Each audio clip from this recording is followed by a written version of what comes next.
Yeah, hence how again your friendly local constitutional kook out here in California. And they just had something happen with the 9 Parks in my hometown of Washington, D.C., the U.S. Supreme Court. And by 8 to 1, uh, they refused to take on a case from Florida in respect to 6-man juries. Now, the big deal here is this, for the purpose of this video. You people that advocate abortion have the same problem.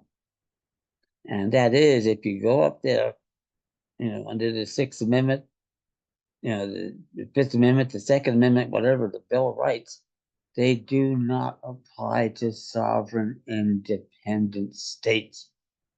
And the Supreme Court justices, come on, guys, wake up. Tell the American people what you're really doing. Abortions are perfectly okay. 6-man juries are not.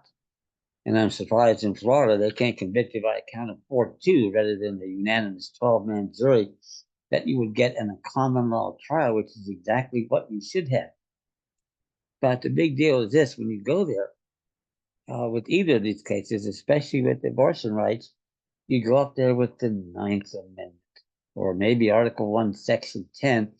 The Ninth Amendment is powers reserved to the people, privately without regard to government interference. And Article 110, we have the unlimited power to contract. Now, I'm personally not a friend of abortion, to be sure, but in this day and age in particular, and I've gone way out of my way to be sure that I don't have a family, given the work I do. I realized long ago if I couldn't put a family first, that's the end of the argument. But that said, I wouldn't want to bring a kid into this world today. And in fact, Congress, since they have all the power they seem to think they have, could pass a law making giving birth felony child abuse.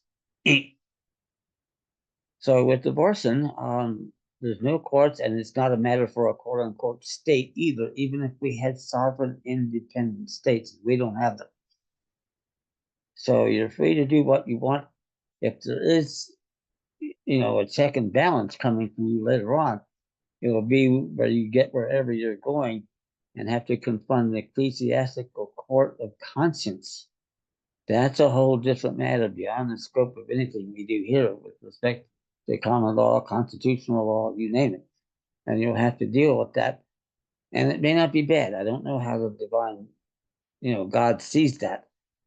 But you could certainly make an argument today, especially you don't want to have kids or want to bring kids into this world.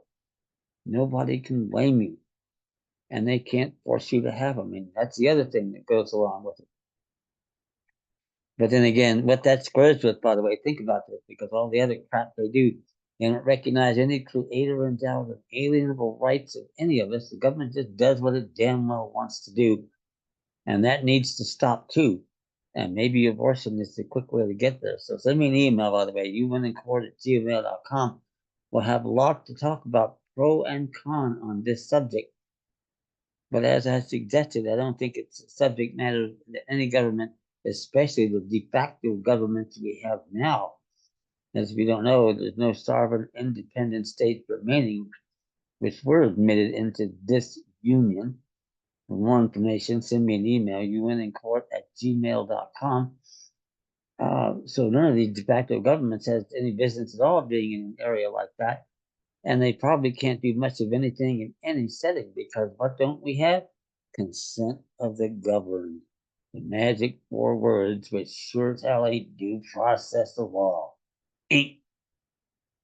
So just think about it in that way, and get back to me. I'm willing to have discussion on both sides of the issue here, but that way, and with these, 6-man juries, if they think they can get away with it. Louisiana does this too. Oregon did it one time. I'm not sure it still does. But at common law, it's 12 men, note the word men, and a unanimous decision. A great movie to watch, by the way, on this is 12 Angry Men. And get the 1961 version, not the later version, which is BS, but the original version is a really great movie on this subject. And that's the way it should be, especially if we don't have any qualified office holders at any government anywhere in sight, especially not Washington, D.C., my hometown. 0 qualified members in the House and the Senate. for 140 years. States the same way. They don't have any lawful people in any part of the state government for the same reason, the 14th Amendment. So therefore, I agree with the judge who said a long time ago in Tully v. United States, 140 Federal Reporter 899, it's better that a murderer goes unwhipped of justice than a court without jurisdiction should exercise it. That's exactly what the framers would understand when they created the federated Republican form of government of defined and limited powers. But it's lost on all these official actors today, especially state bar association attorneys, because all they want is today's elective despotism. And it may just be that these two issues, abortion and 12-man juries, are going to be big ways to get around it. So send me an email, uwinnincourt@gmail.com. Love to discuss the issues with you. Remember to subscribe, like the videos, tell your friends, get the word out. Thank you.